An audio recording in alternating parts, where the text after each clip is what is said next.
The sun was beginning to sit when the horse stumbled into the outskirts of Fort Merritt. Mud-caked hooves, a saddle twisted sideways, and dried blood crusted on the reins. The animal trembled, flanks streaked with foam and dust, as if it had galloped across 100 miles of death. No one rode it. But tied to the horn of its saddle was a torn strip of calico, flowered blue, stained dark. The sheriff knew that cloth. He stared at it longer than necessary, a breath caught in his throat. "It's her," someone whispered, and silence spread like frost across the gathering crowd.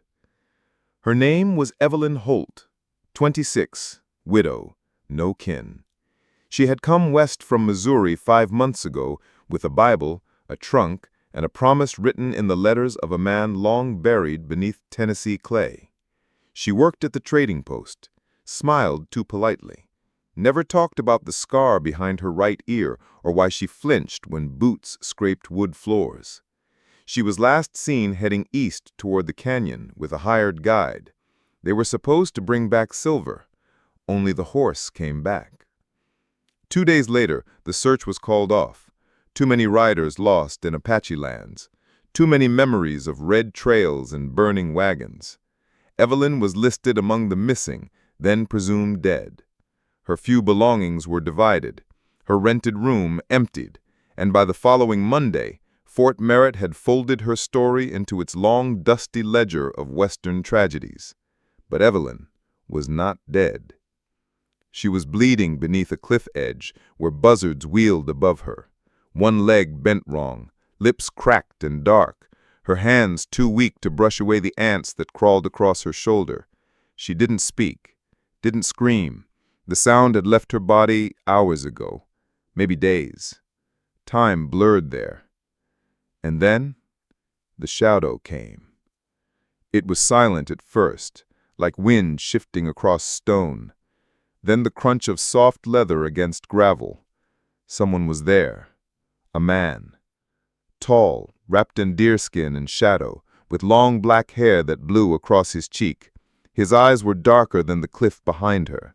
He crouched, not like a savior, but like someone listening to the earth. He touched the dried blood on her sleeve, brought it to his lips, said something in a language she didn't know, and then he lifted her. The world spun. His chest was warm. Before she fainted again, Evelyn heard the words, "She is not one of them. Not now." When Evelyn opened her eyes, it was to smoke and the scent of crushed sage. She lay inside a tent stitched from hides, softened with cedar ash and moss. Her leg was bound tightly, a splint carved with symbols she didn't recognize. A woman sat beside her, old and silent, rubbing salve on her forehead with fingers that smelled of fire and salt.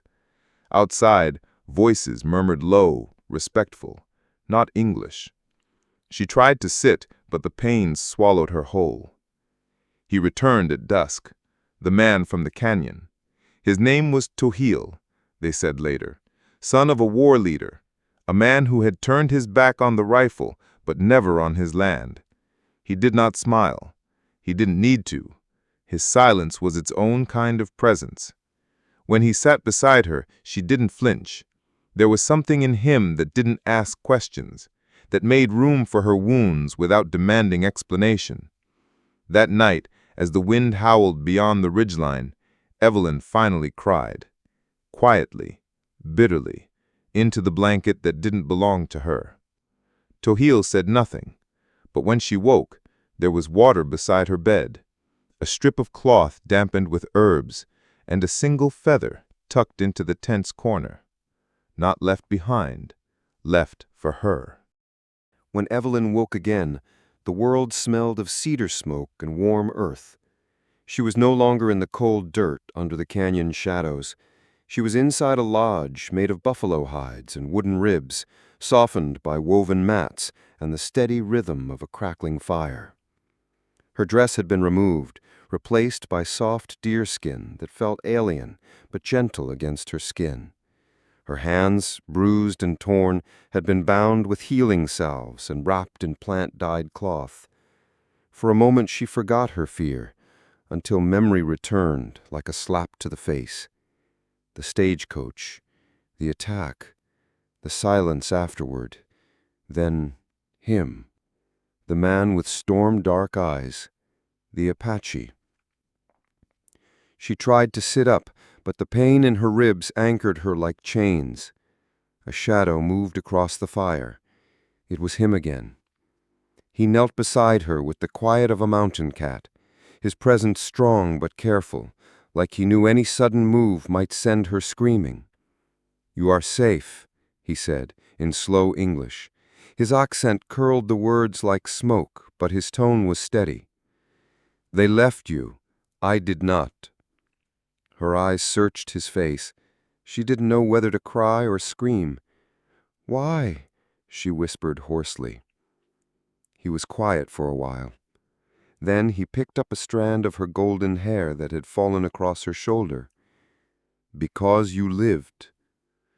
He rose, his shadow stretching tall against the curved walls of the lodge, and walked out. For days he came and went. His name, she learned, was Dashin, like the wildflower that grew in narrow riverbeds. The others called him the Quiet One, or simply didn't call him anything at all. Some didn't speak to him when he brought her food or water. A few looked at her like she was a ghost, or worse, a curse.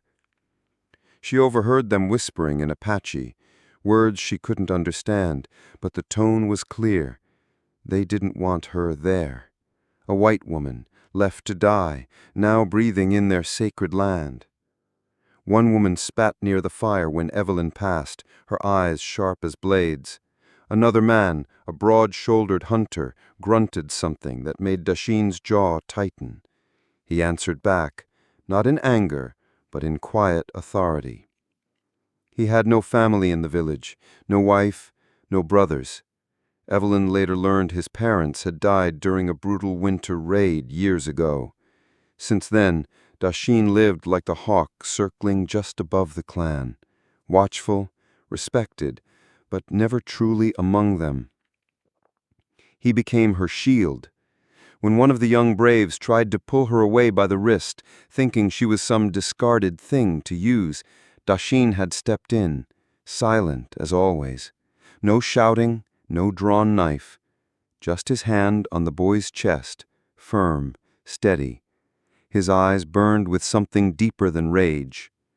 The boy backed off like he'd seen a ghost. That night, Evelyn cried for the first time since the ambush.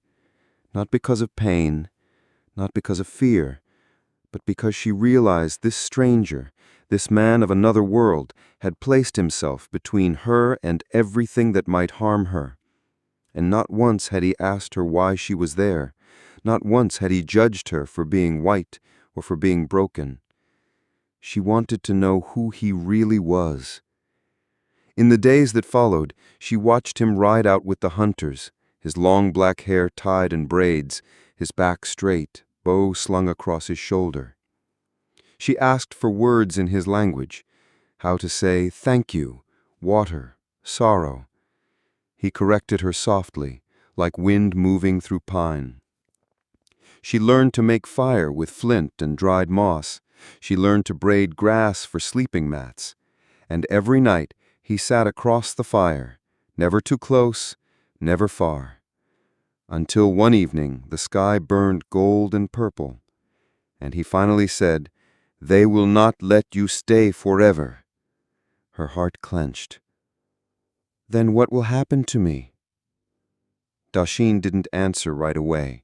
Instead, he stood and walked outside. Moments later, she followed. He was staring at the horizon where the desert met the sky. "If I claim you, they cannot cast you out," he said quietly. She blinked. "Claim?" The night air clung to her skin like smoke.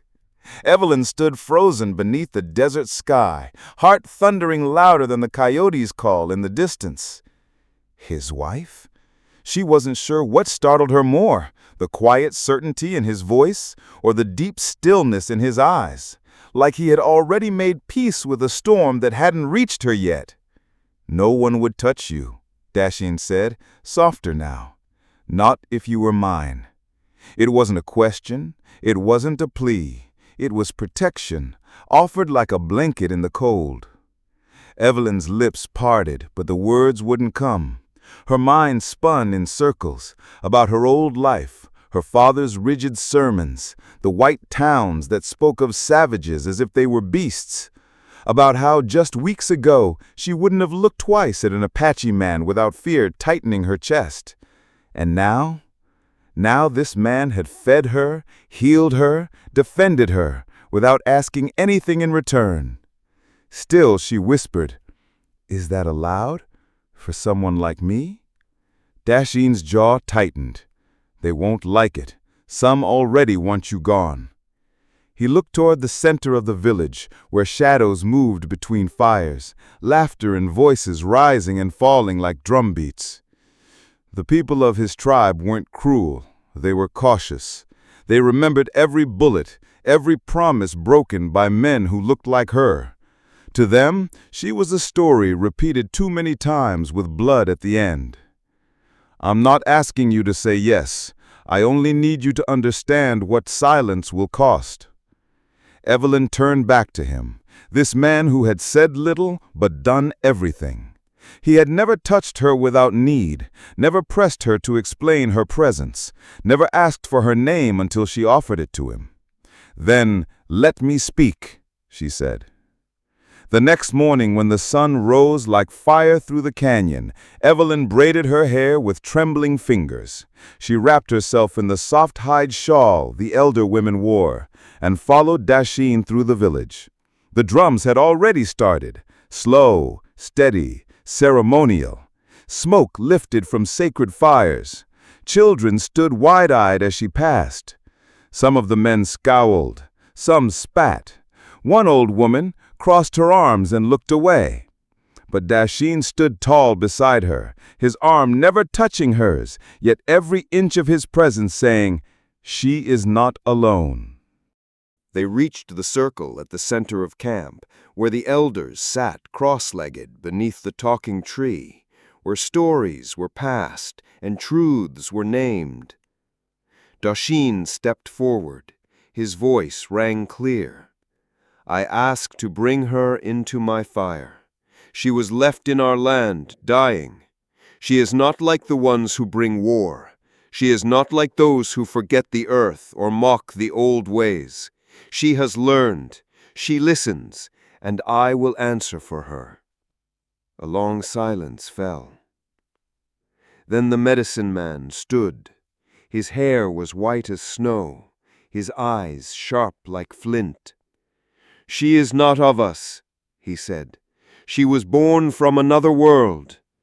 "Yes," Dasheen replied, "but I choose her in this one." A murmur rippled through the crowd. Then Evelyn stepped forward. "I did not come here to steal from your land. I did not ask for rescue or kindness, but I was given both by him." Her voice trembled, but she didn't stop. "In my world, I was told lies about yours, that you were wild, cruel. But I have seen more mercy here than I ever did in the towns that claim to be civilized." She turned toward Dasheen. "If you still offer, I will accept." The wind shifted. Some still whispered, some still frowned, but none spoke against it. In silence, Dasheen took a strip of red cloth and tied it around her wrist. The binding of a promise, not just between two people, but between histories. That night, no wedding feast was thrown, no flowers were scattered, but they sat by the fire together, side by side. He handed her the first bowl of stew. She touched his hand for the first time. Their fingers held, for just a moment, earth and sky. He leaned close, whispering, "You have a name that doesn't belong here. What do they call you?" She smiled, something slow and brave. "Evelyn." He repeated it, testing the shape of it on his tongue. E-va-lin. And for the first time since the ambush, she laughed. She wasn't his yet, not truly, not by blood or by ritual, but something ancient had begun between them, not loud, not fast, but strong enough to grow where others thought nothing could. Like sagebrush on dry stone. It wasn't long before the snow began to whisper along the ridges again, soft at first, then cruel. The season changed, but the silence didn't. Evelyn lived in a hut beside Dashin's, not with him, never presumptuously close, but close enough that when the wind howled too hard at night, she could hear him breathe. No one called her wife, not yet, but no one called her stranger anymore either. The children were the first to warm to her. They would linger near her fire, eyes wide, waiting for stories. She told them about the rivers back east, the steel trains she'd once seen at a distance, the white towns with their hard edges and loud bells. But she softened those stories, made them into songs. She sang in a voice no one knew she had. The elders listened, quietly, testing her presence like a wound healing under scab. And Dashin, he watched. He never demanded, never touched her without reason, but in his silence was the shape of a promise. I will not rush you, but I will not leave you. Until the outsider came. He arrived like smoke, a white man on a lame horse, skin sunburned, half-starved, dragging behind him a broken rifle. His name was Calder. Evelyn knew that name, knew the sneer in his voice before he spoke it. He'd ridden with her father's friends, she was certain, those who burned towns and called it justice. I came for what was stolen, Calder said to the council of elders, standing tall despite his hunger, his blue eyes pierced like frost. She don't belong here. Evelyn stepped out from the shadows before anyone else could speak. I left. No one took me. You think that matters? Calder sneered. A white woman gone missing in Apache land? They'll send soldiers. They'll come with fire. You'll have brought death to this whole camp. A rustle of unease moved through the circle. She is one, Dashin said, stepping beside her, not an army. We have fed her. She feeds us in return. She don't belong, Calder repeated, and you know it. Evelyn's heart thundered, but she did not back down. I'd rather die here than go back with a man like you. You always were proud, he muttered. Then he looked at Dashin. You willing to die for her too, Chief? Dashin did not blink. I already did. That night, the air thickened with fear. The warriors tightened their perimeter. Mothers kept their children close. Evelyn sat beside her fire and wept quietly, tears not for herself, but for what she might cost them. I should leave, she whispered to Dashin when he came to check on her. If I stay, they'll come.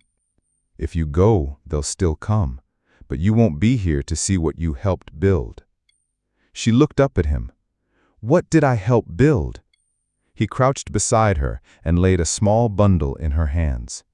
Inside, a string of turquoise beads, a white feather, and a carved wooden circle. A new name. Yours if you want it. She turned the token in her fingers. What does it mean? Smoke that doesn't fade. She held the carving to her chest. And that night, before the fire, the women came. Not many, but enough. One brought a bowl of red clay, another strips of soft hide. One by one, they painted Evelyn's face, braided her hair in the style of married women, wrapped her in a mantle she had not asked for, but had earned. And when Dashin approached with the ceremonial cloth, tying it once more around her wrist, no one stopped him. She did not cry, not from fear, not from gratitude, just silence, deep and wide and sacred. The next morning, Calder was gone. Whether by exile or warning, no one said. But the drums beat louder than before, not for war, for witness. And Evelyn stood tall with Dasheen beside her.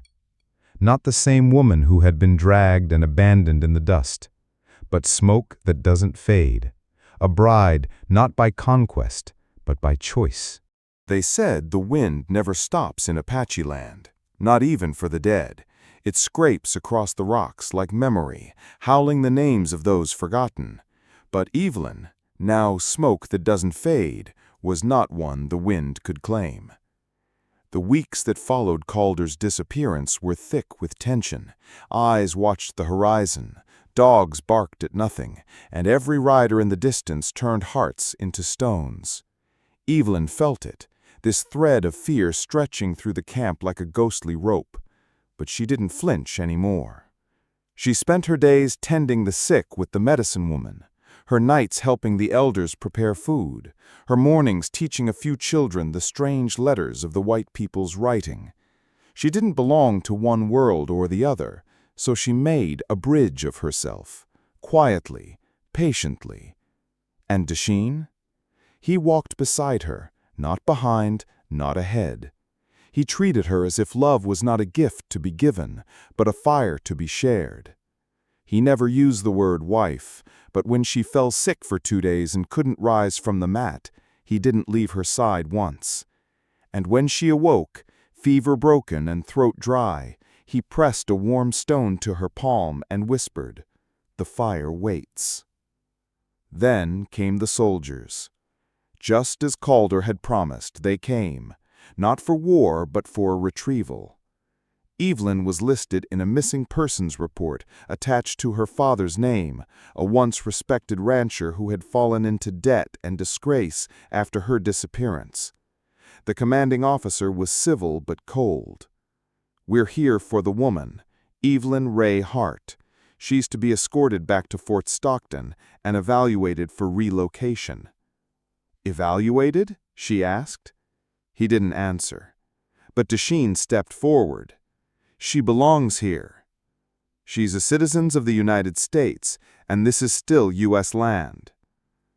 The elders met that night in a circle of firelight. Evelyn sat outside the ring, not because she was excluded, but because she chose it. What would happen to the camp if the soldiers saw her as a spark for war? She thought of running. Then she thought of smoke that doesn't fade, the name she had been given, not born into, and she stood. "I will go, but not forever." She turned to Dasheen. "Build me something to come back to." His eyes didn't flicker. "I already have." She kissed him only once before leaving, not as farewell, but as anchoring. It took 7 days on horseback to reach the fort.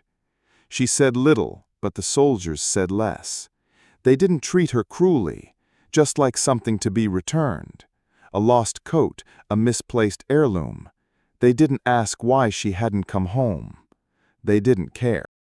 But when they placed her in a cot behind locked doors and fed her bitter stew, Evelyn knew they weren't offering safety.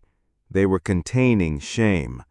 She had defied the boundaries, loved where she shouldn't have, lived when she should have died. For weeks, no one visited. Then, one night, a fire broke out in the stable. In the chaos, a horse was cut loose, and atop it, cloaked in shadow and silence, rode a man with braids to his chest and a scar down his left cheek, Dasheen. He didn't shout, he didn't fight. He rode straight to the wall of the women's quarters, swung off the horse, and tossed a stone through the window. Evelyn woke to the sound she knew in her bones. She opened the window, looked down, and there he was. No army, no war cry, just a man with fire in his lungs and a home in his eyes. She didn't hesitate. They didn't wait for dawn. By the time the guards noticed, they were 2 ridges away, galloping beneath a blood-red sky, chased by nothing but history. They returned to Apache land not as fugitives, but as survivors. Together, they built a real home, with walls of clay and cedar and a roof stitched from bark and wool. It sat near the edge of the settlement, where prairie met pine, a place where the old met the new, just like them.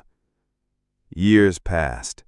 Children came, some theirs, some orphaned, all loved. And long after the soldiers forgot her name, they still called her Smoke That Doesn't Fade, because she didn't. Because the fire, once left to die, was now the hearth where a whole tribe found warmth.